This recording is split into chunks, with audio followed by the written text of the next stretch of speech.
네, 명절 연휴가 시작되었는데 여전히 예배 자리 지키시는 여러분 모두를 주님의 이름으로 사랑합니다.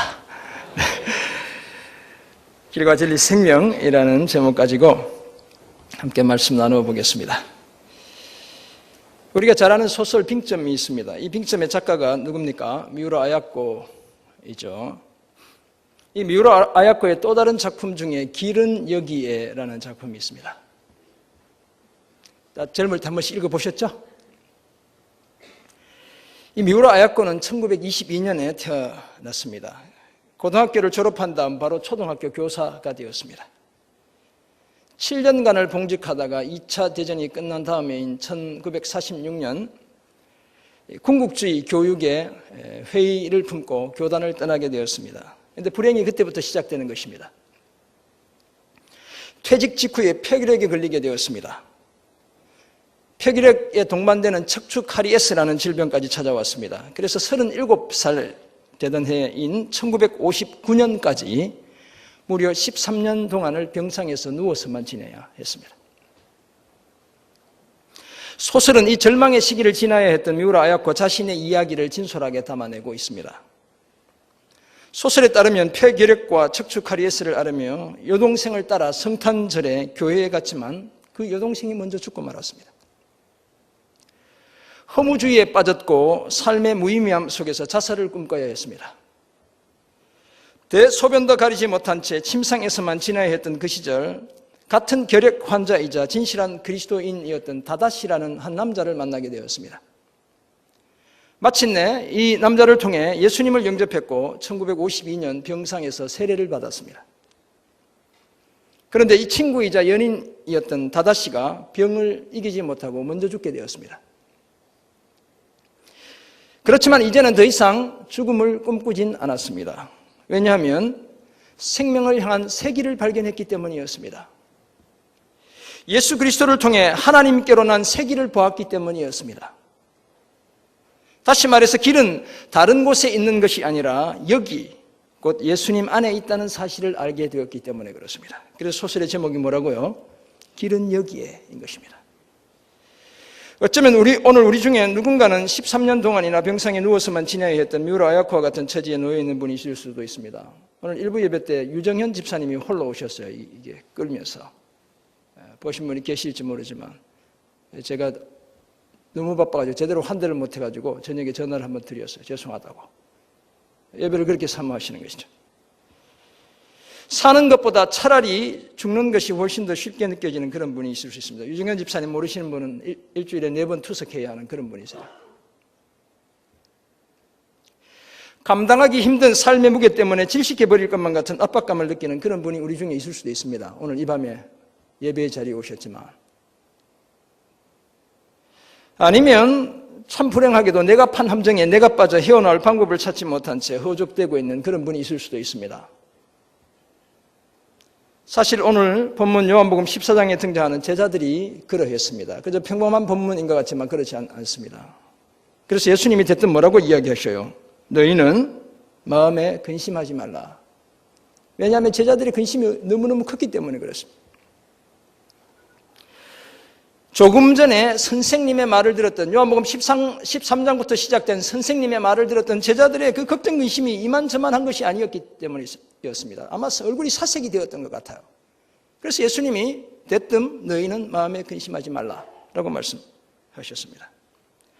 3년간 요한복음 13장을 보면 3년간 따라다녔던 선생님이 느닷없이 자신들은 올 수 없는 곳으로 떠난다고 말씀했습니다.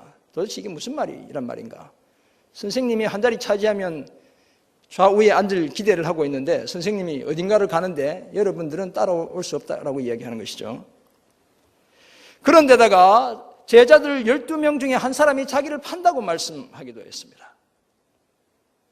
뿐만 아니라 가장 잘난 체하던 수제자 베드로마저도 선생님을 3번이나 부인한다고 말씀하시는 것이었습니다. 아마도 제자들의 입장에서는 지금까지 공들였고 기대했던 모든 것이 한꺼번에 다 무너지는 그런 기분이었을 것입니다. 이제 예루살렘에서 한 자리 차지할 기대 속에 있었는데 모든 것이 다 거꾸로 가고 있는 것입니다. 도대체 이게 뭐지라는 생각이 들었을 것입니다. 그때 예수님이 제자들에게 말씀하시죠. 너희는 마음에 근심하지 말라. 하나님을 믿으니 또 나를 믿으라. 바로 주님이 오늘 들려주시는 음성인 것입니다. 예수님이 근심에 사로잡힌 제자들에게 이렇게 말씀하실 수 있는 이유가 있었습니다. 그 이유는 다름 아니라 자신이 지금 가는 것은 오히려 더 좋은 일을 위해 가시는 것이기 때문에 그렇습니다. 아버지의 집에 제자들이 거할 거처를 마련하기 위해 가시는 것이기 때문에 그런 것입니다.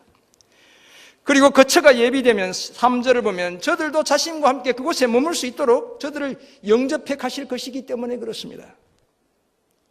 이 정도로 설명하면 제자들이 자신이 가는 길을 어느 정도 알 것이다라고 주님이 생각하셨던 것 같아요. 그러나 도마가 이렇게 묻습니다. 5절 주여 주께서 어디로 가시는지 우리가 알지 못하거늘 그 길을 어떻게 알 수 있단 말입니까? 라고 이렇게 묻고 있죠.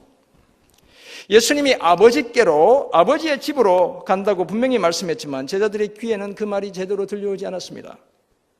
그러자 예수님이 6절에서 뭐라고 얘기하시죠? 내가 곧 길이요 진리요 생명이니 나로 말미암지 않고는 아버지께로 올 자가 없다 라고 말씀했습니다. 모든 인생의 걱정, 근심이 한꺼번에 한 방에 해결되는 그 장소인 아버지의 집으로 인도하는 유일한 길, 유일한 진리, 유일한 생명이 바로 내다 라고 주님이 말씀하신 것입니다. 스스로 있는 존재인 나, 하나님은 내가 아버지 하나님의 집으로 인도하는 유일한 길이요 진리요 생명이다 라고 말씀해 주신 것입니다.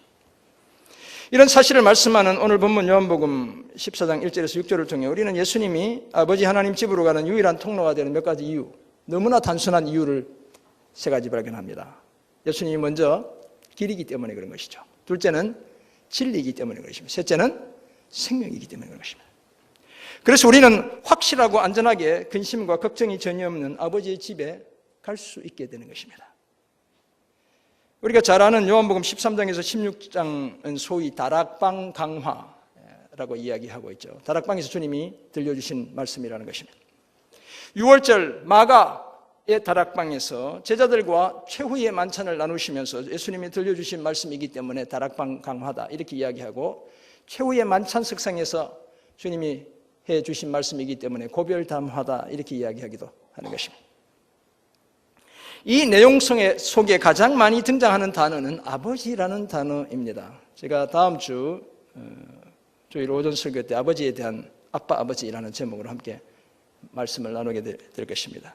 로마서에 나와 있는 그 내용 가지고 요한복음 전체에 이 아버지라는 단어를 제가 이렇게 헬라 원어를 찾아봤더니 단수로는 약 122번이 등장합니다. 복수로 4번이 등장해요. 그래서 126번이나 아버지라는 말이 등장합니다. 아마도 이 구체적인 이 명사 중에는 아버지라는 말이 가장 많이 등장할 것 같아요. 생명이라는 말도 참 많이 등장하지만 아버지는 훨씬 더 많이 등장하고 있습니다. 그런데 요한복음 13장에서 16장까지 무려 53번이 등장합니다. 집중적으로 등장하고 있는 것이죠. 오늘 본문에는 2절과 6절에 각각 한 번씩 사용되고 있습니다. 예수님은 하나님과 자신의 관계를 그렇다면 아버지와 아들의 관계로 설정하셨죠. 그리고 자신의 모든 사역을 아버지 되시는 하나님께 집중했습니다. 사역을 마치고 아버지께로 돌아가는 것, 그리고 사람들이 아버지께로 올 수 있도록 길을 만드시는 것, 그것이 바로 예수님이 아버지로부터 받은 소명이었습니다. 그 소명의 길로 가시던 중 최후의 만찬 석상에서 제자들에게 오늘 말씀을 들려주신 것입니다. 그리고 당당하게 자신이 내 아버지의 집으로 가는, 내 아버지께로 가는 유일한 통로라고 주님이 말씀해 주셨습니다. 그렇다면 예수님이 우리를 아무런 근심, 걱정 없는 아버지 집으로 데려가는 유일한 통로가 되시는 이유는 과연 무엇이겠습니까? 이미 우리는 답을 알고 있지만 한번 구체적으로 생각해 보겠습니다. 예수님이 아버지 하나님께로 가는 유일한 길이기 때문에 그렇습니다. 예수님이 길이시기에 예수님을 믿음으로 우리는 아버지의 집을 향한 순례의 길을 시작하게 되는 것입니다. 주님을 믿는 그 순간부터 우리는 아버지의 집으로 가는 순례자가 되는 것이죠. 그리고 그 순례의 길을 가는 동안 아버지 하나님과 아들 예수님에 대한 진리를 더더욱 배우게 됩니다. 따라서 순례의 그 길은 길과 진리를 더 깊이 아는 도장과도 같은 것입니다. 또한 예수님은 길이시기에 믿는 자들을 아버지의 집으로 데려가 주시는 분입니다.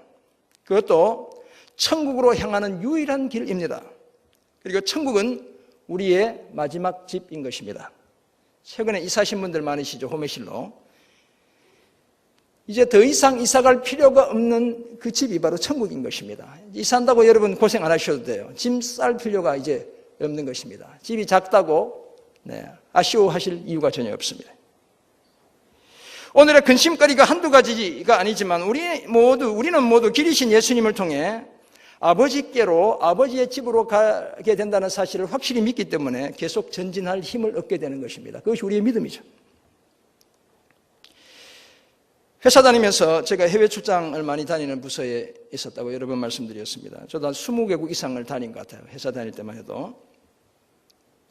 출장을 마치고 집으로 돌아오려고 할 때 때로는 악천후를 만나게 됩니다. 우리가 제주도만 놀러가도 바람이 세게 불고 비가 오면 하루를 묵어야 되잖아요. 그래서 비행기가 지연되기도 했고 기상 상황이 더 악화되면 비행기가 아예 취소되어 다음날 비행기를 타야 하기도 했습니다. 거추장스러운 짐을 끌고 호텔을 찾아다니느라 불편함이 이만저만이 아니죠. 조바심이 나기도 했습니다. 그렇다고 해서 제 기쁨이 줄어들진 않았습니다. 왜냐하면 조금 늦어지긴 했지만, 하루 이틀 늦어지긴 했지만 여전히 저는 집으로 가고 있는 중이기 때문에 그렇습니다.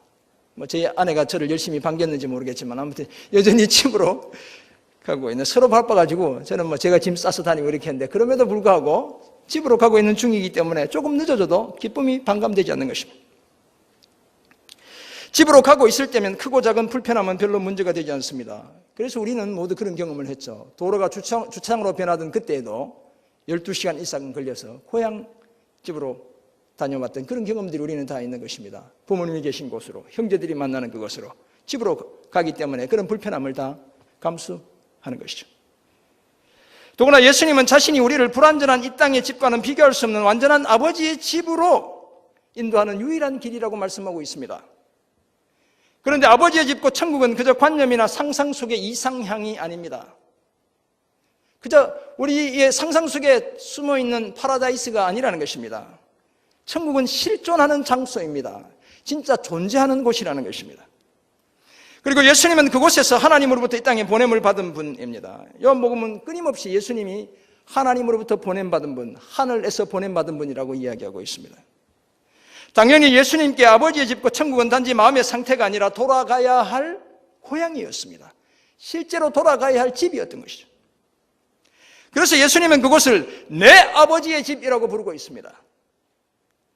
오늘 보면 14장 2절 그렇게 이야기하고 있죠. 내 아버지의 집에 거할 곳이 많도다. 주님이 가야 할 바로 그 집이라는 것입니다. 따라서 천국은 하나님의 가족들이 함께 모이는 베데스다, 우리 베데스다 비전하우스인데 베데스다라는 말이 은혜의 집이라는 뜻이거든요. 천국이야말로 진정한 은혜의 집이고 사랑의 집인 것입니다. 그러므로 우리가 죽을 때만 천국을 생각하는 것은 천국을 제대로 누리지 못하며 살아가는 것입니다. 천국의 실제에 대해 우리는 날마다 확신하며 살아가야 합니다. 그리고 그 확신이 우리의 삶 속에서 거룩하고 순결한 삶에 대한 동기부여가 되어야 하는 것입니다. 천국이 있다는 그 확신 때문에 우리는 더 순결하게, 더 거룩하게, 더 정직하게 살아가야 한다는 것입니다. 왜냐하면 우리는 그곳에서 다 같이 만날 존재이기 때문에 그렇습니다. 하나님 앞에 서야 할 존재이기 때문에 그런 것이죠. 사랑하는 성도 여러분, 히브리서 10장에 따르면 믿는다는 것은 때로 고난의 큰 싸움을 동반합니다. 비방과 환난을 당하며 10장 33절 사람들에게 구경거리가 될 수 있습니다. 그리고 그런 어려움을 당하는 자들의 진실한 이웃으로 내가 그 옆에 서 있어 주기도 해야 합니다. 때로는 억울하게 갇힌 자를 동정하기도 해야 하고 소유까지도 잃어버릴 각오도 해야 합니다. 재산상의 피해도 각오해야 한다는 것이죠. 믿음의 그 길에서는. 그렇지만 그런 것들을 기쁘게 감당할 수 있는 이유가 있습니다. 그 이유는 다름 아니라 34절 보면 뭐라고 얘기하죠? 더 낫고 영구한 소유가 있기 때문에 그렇다는 것입니다. 이 땅에 그것과는 비교할 수 없는 유산이 있기 때문에 그렇다는 것입니다. 반드시 돌아가야 할 아버지의 집과 천국이 있다는 사실을 알기 때문에 믿음으로 인해 겪게 되는 극심한 시련까지도 넉넉히 감당해낼 수 있다고 말씀하고 있는 것입니다. 사랑하는 성도 여러분, 이와 같은 아버지의 집으로 우리를 확실하게 인도하는 유일한 길이 누구라고요? 예수 그리스도, 예수님인 것입니다.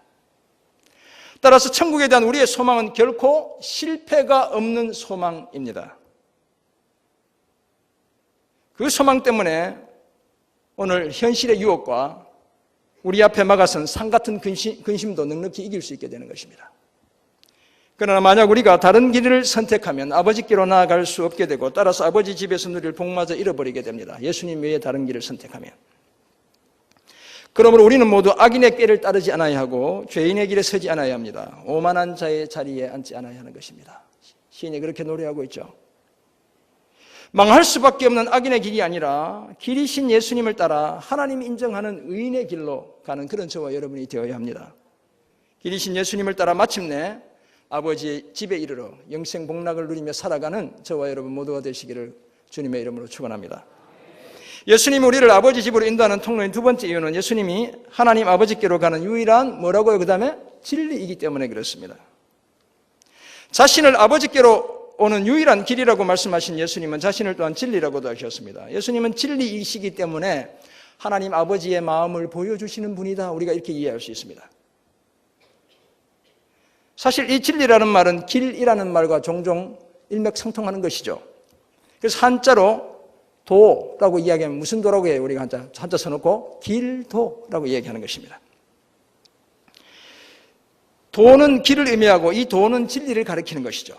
그래서 도를 닦는다는 말은 단순히 길을 닦는다는 것이 아니라 진리를 터득한다 이런 의미를 갖고 있는 것입니다. 이것은 히브리어도 마찬가지예요, 여러분. 이거 인간이 어느한 하나님이 주신 특별한 재능이기 때문에 비슷한 의미들을 갖게 되는 것 같아요. 데레크라는 말이 사용되고 있는데 이 말도 길과 진리 두 가지 의미를 다 가지고 있습니다. 그래서 우리가 흔히 이야기하는 주의 도라고 얘기할 때 주님의 길이라는 뜻이 아니라 주님의 진리, 주님의 교훈을 가리키는 것입니다. 아무튼 예수님은 자신이 길일 뿐만 아니라 아버지께로 가는 유일한 진리라고 말씀했습니다.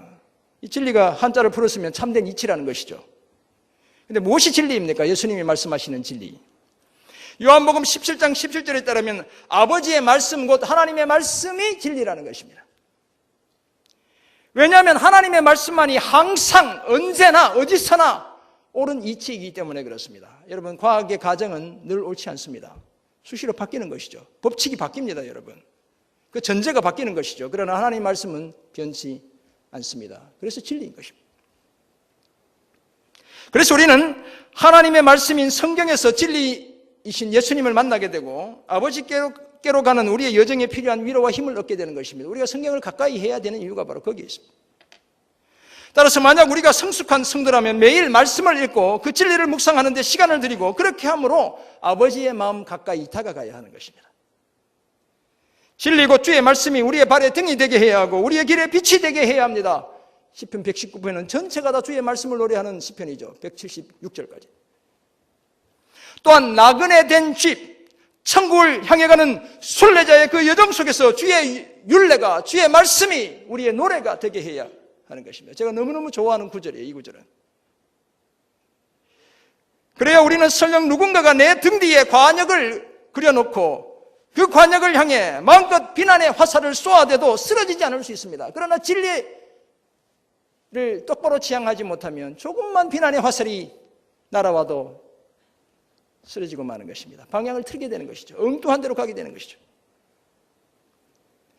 극심한 스트레스와 수많은 위협 속에서도 인내하며 위로의 소망을 놓지 않을 수 있는 그 이유는 우리가 진리를 향해 나아갈 때 가능한 것입니다. 심지어 근심에 휩싸여 자신이 연기 속의 가죽 부대와 같이 되어도 주의 율례, 곧 주의 진리인 말씀을 통해 그 위기를 극복해 갈 수 있다고 시인이 노래하고 있는 것입니다. 연기 속의 가죽 부대 얼마나 답답하겠습니까? 주의 말씀을 통해 그 위기를 극복해 돌파해 갈 수 있다고 말씀하는 것입니다. 그러므로 우리는 심지어 피곤할 정도로 주의 말씀을 사모해야 합니다. 피곤하니까 그냥 덮고 넘어가면 안 된다는 것입니다. 피곤할 정도로 주의 말씀을 사모해야 합니다. 제자반 23분 여러분, 빠지지 말고 매일 말씀 묵상하세요. 예수님은 자신이 이와 같은 진리라고 말씀했습니다. 그래서 요한은 아예 자신의 복음서를 시작하면서 이 진리이신 예수님이 말씀이라고 선언하는 것입니다. 우리가 지난번 보았죠? 태초에 말씀이 계시니라. 네, 그렇게 시작하는 것입니다. 이처럼 예수님은 아버지의 집으로 가는 길일 뿐만 아니라 아버지의 마음의 진리가 되시는 분입니다. 따라서 이 진리는 차가운 진리가 아닙니다. 냉정한 진리가 아니라는 것입니다. 언제나 따뜻한 사랑의 껍질로 감싸여져 있는 그런 진리인 것이죠. 진리가 날카로운 칼이라면 사랑은 칼집과 같은 것이고 따라서 이 진리는 늘 사랑의 칼집에 들어있는 진리인 것입니다. 사랑하는 성도 여러분, 그래서 우리는 진리이신 예수님 안에서 마음껏 하나님의 사랑을 경험하게 되는 것입니다. 진리 때문에 사랑에서 멀어지는 것이 아니라 오히려 더 하나님의 사랑을 경험하게 되는 것입니다.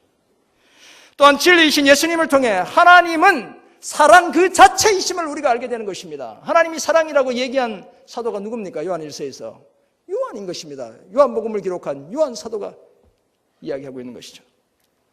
이 진리는 사랑을 전혀 손상시키지 않을 뿐만 아니라 사랑에 의해 손상되지도 않는 바로 그런 진리인 것입니다. 사랑과 절묘한 균형을 이루고 그래서 우리를 언제나 아버지 집으로 인도해가는 진리, 바로 그 진리가 주님이 내다 라고 말씀하는 것입니다. 포스트 모던의 이 시대는 진리를 상실한 시대죠. 우리 사랑하는 젊은이들, 진리 자체를 거부하며 진리를 조롱거리로 삼고 있습니다. 여러분, 세상이 그렇게 하고 있죠. 그래서 아무에게나 느님을 붙입니다. 여러분 잘 아는 유느님 이렇게 하잖아요. 아무에게나 갖다 붙이는 것이죠. 정말 형편없는 짓들이죠. 그리고 진리를 외치는 우리를 독선적이고 배타적이라고 말합니다. 여러분, 그런 소리 듣는 것 감사해야 돼요. 내가 정말 그리스도인이구나, 정말 예수를 믿는 예수쟁이구나. 그 사람들이 우리 안에 딱지를 하나 붙여주는 거예요. 표지를 하나 붙여주는 거란 말이죠.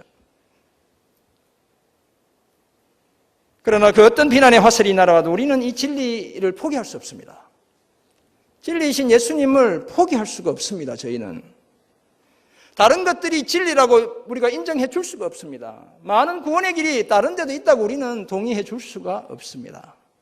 아니라고 얘기할 수밖에 없습니다. 목에 칼이 들어와도 아닌 건 아니라고 얘기해야 되는 것입니다. 왜냐하면 예수님만이 저와 여러분을 아버지의 집으로 인도하는 유일한 진리이기 때문에 그렇습니다. 그래서 사도 베드로는 박해와 죽음의 위협 앞에서 이런 선언을 했던 것이죠. 예수님 외에 다른 이로서는 구원을 받을 수 없고 하나님께서 천하 사람 중에 구원을 받을 만한 다른 이름을 우리에게 주신 적이 없다. 니네들이 아무리 얘기해봐야 예수님 외에 구원의 길이 없다. 목숨 걸고 이야기하는 것입니다. 이 사실을 기억하고 우리의 모든 근심을 잠재우는 아버지의 집으로 우리를 확실하게 인도하시는 진리이신 예수님 때문에 넉넉히 이기는 삶을 살아가는 저와 여러분 모두가 되시기를 주님의 이름으로 축원합니다. 예수님이 우리를 아버지 집으로 인도하는 통로의 마지막 이유는 무엇입니까? 예수님이 아버지 하나님께로 인도하는 유일한 뭐라고요? 생명이기 때문에 그렇습니다. 길이요 진리인 예수님은 우리를 아버지 집으로 인도하는 유일한 생명이기도 합니다. 예수님이 생명이라는 것은 예수님이 지난번 2주 전에 한번 나눴습니다. 부활의 이유 생명이라고 할 때 생명 그 자체, 생명의 출발점, 생명을 주시는 분이기 때문에 그렇습니다. 예수님은 이미 자신이 생명의 떡이라고 말씀하셨고 생명의 빛이라고도 하셨고 생명을 주는 목자라고도 하셨고 부활이요 생명이라고 말씀했습니다. 그리고 오늘 본문에서는 길이요 진리요 생명이다 라고 말씀하고 있습니다. 요한복음 1장을 다시 가보면 태초에 계신 말씀과 진리이신 예수님은 하나님이었죠. 또한 하나님이 말씀이 그 하나님과 함께 계셨고 만물은 다 그로 말미암아 지음을 받았습니다. 그리고 말씀과 진리이신 예수님 안에 무엇이 있었다고 이야기하냐면 4절을 보면 뭐가 있었다고요? 생명이 있었다는 것입니다. 이 생명은 사람들의 빛이 되었다라고 말씀합니다. 이 생명의 빛이 어둠을 밝혔고 따라서 말씀과 진리와 생명은 온 인류의 가슴으로 널리 퍼져 나갔던 것입니다. 그래서 주님의 생명이 오늘 저와 여러분의 가슴 속에 담겨 있는 것이죠. 이처럼 예수님은 진작부터 생명이었습니다. 지금 태초부터 생명이었다는 것입니다. 요한 1서 5장 11절 12절도 같은 맥락으로 말씀합니다. 또 증거는 이것이니 하나님이 우리에게 영생을 주신 것과 이 생명이 그의 아들 안에 있는 그것이니라. 아들이신 예수님 안에 진작부터 생명이 있었다는 것입니다. 아들이 있는 자에게는 생명이 있고 하나님의 아들이 없는 자에게는 생명이 없느니라 라고 말씀합니다. 요한 같은 저자이기 때문에 같은 맥락에서 계속 이런 이야기를 하는 것이죠. 하나님께서 믿는 사람들에게 영생을 주셨는데 이 생명은 하나님의 아들 예수 그리스도 안에 있는 것입니다. 아들이 있는 자 곧 아들을 믿는 자는 생명을 가졌고 아들이 없는 자 곧 아들을 믿지 않는 자는 생명이 없습니다. 살아있는 것 같지만 실상은 죽은 자들인 것입니다. 그래서 너무 부러워할 필요가 없습니다. 그렇다면 아들을 영접해야만 아들을 믿어야만 생명이신 아들을 통해 아버지 집에 이룰 수 있게 되는 것입니다. 그리고 그것에서 영원토록 복된 삶을 살게 되는 것이죠. 사도 바울은 갈라디아 2장 20절에서 이렇게 고백합니다. 내가 그리스도와 함께 십자가에 못 박혔나니 그런즉 이제는 내가 사는 것이 아니에요 오직 내 안에 그리스도께서 사시는 것이라. 이제 내가 육체 가운데 사는 것은 나를 사랑하사 나를 위하여 자기 자신을 버리신, 옛날은 자기 몸을 버리신 하나님의 아들을 믿는 믿음 안에서 사는 것이다. 이렇게 말씀합니다. 사도 바울의 이 고백에 따르면 자신은 그리스도와 함께 이미 죽었습니다. 그리고 자기 안에 누가 살고 있다고요? 그리스도가 살고 있다는 것입니다. 그리스도의 생명이 자기 안에 심겨졌다는 것입니다. 따라서 이제는 새로운 삶을 사는데 그것이 바로 자신을 위하여 자기 몸을 버리신, 자신을 버리신 하나님의 아들을 믿는 믿음 안에서 사는 것이다 라고 고백합니다. 이처럼 예수님은 우리의 생명이신 그리스도인 것입니다. 그것도 근심과 걱정이 전혀 없는 아버지의 집으로 인도하는 생명이신 그리스도인 것입니다. 사랑하는 성도 여러분, 그러므로 우리가 길이신 예수님을 따르고 진리이신 예수님을 믿으며 생명이신 예수님께 순종할 때 우리 안에서 하나님의 생명이 우리를 통해 역사하는 것입니다. 그래서 그리스도의 제자로서 섬기고 순종하는 데 필요한 은혜와 능력을 공급받게 되는 것입니다. 뿐만 아니라 시냇가에 심은 나무가 철을 따라 열매를 맺으며 그 잎사귀가 마르지 아니함 같이 그리스도의 생명을 소유한 사람은 그 하는 모든 일이 다 형통하게 될 것입니다. 뿌리를 깊이 내려 안정감이 있고 그 잎사귀로 시원한 그늘을 제공할 뿐만 아니라 유용한 열매로 또 다른 생명을 낳게 되는 것입니다. 이것이 바로 생명이 가진 위대한 힘인 것이죠. 주님이 우리에게 보여주신 위대한 힘인 것입니다. 예수님은 자신이 바로 그런 생명의 근원이고 주인이라고 말씀했습니다. 또한 영원히 아름답고 유용한 열매를 맺는 것인 아버지의 집으로 인도해 가시는 생명이라고 말씀했습니다. 예수님은 부활을 통해 자신이 정말 그런 생명임을 직접 몸소 증명해 보여주셨습니다. 사랑하는 성도 여러분, 예수님은 질풍노도가 위협하는 절망의 바다도 안전하게 건너게 하시는 생명입니다. 우리 인생의 질풍노도의 바다를 안전하게 건너게 하시는 바로 그런 생명입니다. 땅이 꺼지고 산 사태가 날 것만 같은 죽음의 계곡도 넉넉히 지나가게 하시는 바로 그런 생명이죠. 무수한 덫과 올무가 놓여있는 위협의 광야를 아무런 근심, 걱정, 염려 없이 아버지의 집으로 끝까지 인도해 가시는 그분이 바로 우리의 생명 되신 예수 그리스도인 것입니다. 생명이신 자신의 죽음을 통해 더 위대한 생명으로 거듭나시고 그래서 우리를 영원히 살리시는 바로 그 생명이 예수 그리스도인 것입니다. 이 사실을 기억하고 아버지 집에 이르는 그날까지 생명이신 예수님과 함께 끝까지 믿음의 길을 달려가는 저와 여러분 모두가 되시기를 주님의 이름으로 축원합니다. 그렇다면 예수님이 우리를 아버지의 집으로 인도하는 유일한 길, 진리, 생명이라는 사실을 확인한 우리는 어떤 삶을 힘써야겠습니까? 두 가지를 말씀드립니다. 먼저 우리는 큰 길로 인도하는 작은 오솔길이 되어야 합니다. 예수님은 하나님께로 난 큰 길이죠. 물론 좁은 길이기도 하지만 그럼에도 불구하고 분명히 큰 길입니다. 유일한 신장로인 것이죠. 그렇다면 우리는 다른 사람을 그 큰 길로 인도하는 폭이 좁고 호젓한 길을 오솔길이라고 이야기하잖아요. 우리는 다른 사람들을 그 큰 길 대신 예수님께로 인도하는 오솔길이 되어야 합니다. 오래된 유행가 중에 은이라는 가수가 부른 꽃반지 끼고라는 노래가 있습니다. 다들 거룩하셔서 모르시겠지만 저는 어려서 들었기 때문에 잘 알아요. 생각난다 그 오솔길. 그 다음에 뭡니까? 그대가 만들어준 꽃반지 끼고. 그래서 유행가 제목이 꽃반지 끼고인 것 같아요. 다정히 손잡고 거닐던 오솔길이. 다들 모르시네. 이제는 가버린 가슴 아픈 추억. 제가 한 곡 불러드릴 수 있지만 제가 잘릴까봐. 또 목사가 유행가 부른다고 할까봐. 네, 우리 수련회도 아니고. 듣고 싶으시지만 집에 오세요. 그럼 제가 들려드릴게요. 생각난다 그 오솔길. 그대가 만들어준 꽃반지 끼고 다정히 손잡고 거닐던 오솔길이 이제는 가버린 가슴 아픈 추억. 그런데 그 큰 길 되시는 예수님께로 인도하며 함께 걸어가는 그 오솔길은 사실 이별을 노래하는 거겠죠. 큰 길 되시는 예수님께로 인도하며 함께 걸어가는 그 오솔길은 결코 가슴 아픈 추억을 남기지 않습니다, 여러분. 사랑했던 연인과 걸었던 그 오솔길은 가슴 아픈 추억을 남기지만 주님과 함께 걸어가는 오솔길, 주님께로 누군가를 인도하며 걸어가는 그 오솔길은 가슴 아픈 추억을 남기지 않습니다. 왜냐하면 그 큰 길 끝에 아버지의 집이 있기 때문에 그렇습니다. 그러므로 저와 여러분이 이제는 믿음의 오솔길이 되어야 합니다. 그래서 우리가 너무나 사랑하는 사람들을 큰 길 되시는 예수님께로 인도해 가야 합니다. 마침내 아무 근심도 없는 곳, 그 아버지의 집에 우리가 사랑하는 사람과 함께 들어가야 하는 것입니다. 4주 앞으로 새생명 전도축제가 다가왔습니다. 이 새생명 전도 축제를 각자의 믿음의 오솔길로 만드는 그런 저와 여러분 모두가 되시기를 간절히 소원합니다. 제가 그냥 내버려 두지 않는다고 그랬죠. 모든 적용에 계속해서 지금 강조하고 있습니다. 두 번째, 생명력 넘쳐나는 건강한 나무가 되어야 합니다. 오솔길 나무를 기억하세요, 여러분. 생명력 넘쳐나는 건강한 나무가 되어야 합니다. 나무는 자신이 아니라 다른 사람을 섬기기 위해 살아가고 있습니다. 여러분, 이 나무의 비밀인 것입니다. 하나님이 이 땅에 나무를 심으신 것은, 나무를 주신 것은 엄청난 축복이죠. 나무는 뜨거운 한여름의 햇볕 아래 버티고 서서 나그네에게 시원한 그늘을 제공합니다. 우리 시골의 큰 느티나무 밑에서 여름에 어르신들 우물물 길어서 마시며 쉬던 모습들이 기억나잖아요. 나무는 자기 열매를 결코 자기가 먹는 법이 없습니다. 다 남에게 나눠주는 것이죠. 가을이 되면 그 떨어지는 잎으로 땅을 기름지게 만들어줍니다. 생명력 넘쳐나는 건강한 나무는 바로 이런 역할을 합니다. 자기를 위해 살지 않습니다. 철저히 남을 위해 살죠. 사랑하는 성도 여러분, 저와 여러분은 바로 이런 건강한 나무가 되어야 합니다. 나를 섬기는 것이 아니라 다른 사람을 섬겨야 합니다. 나를 섬기면 내가 우상이 되는 거예요, 여러분.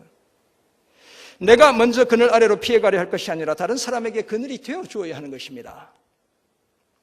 내 삶의 열매로 내 배를 먼저 채우려 할 것이 아니라 다른 사람의 필요를 먼저 채워줄 수 있어야 합니다. 정말 우리 교회에 이런 분들 좀 많이 일어났으면 좋겠습니다.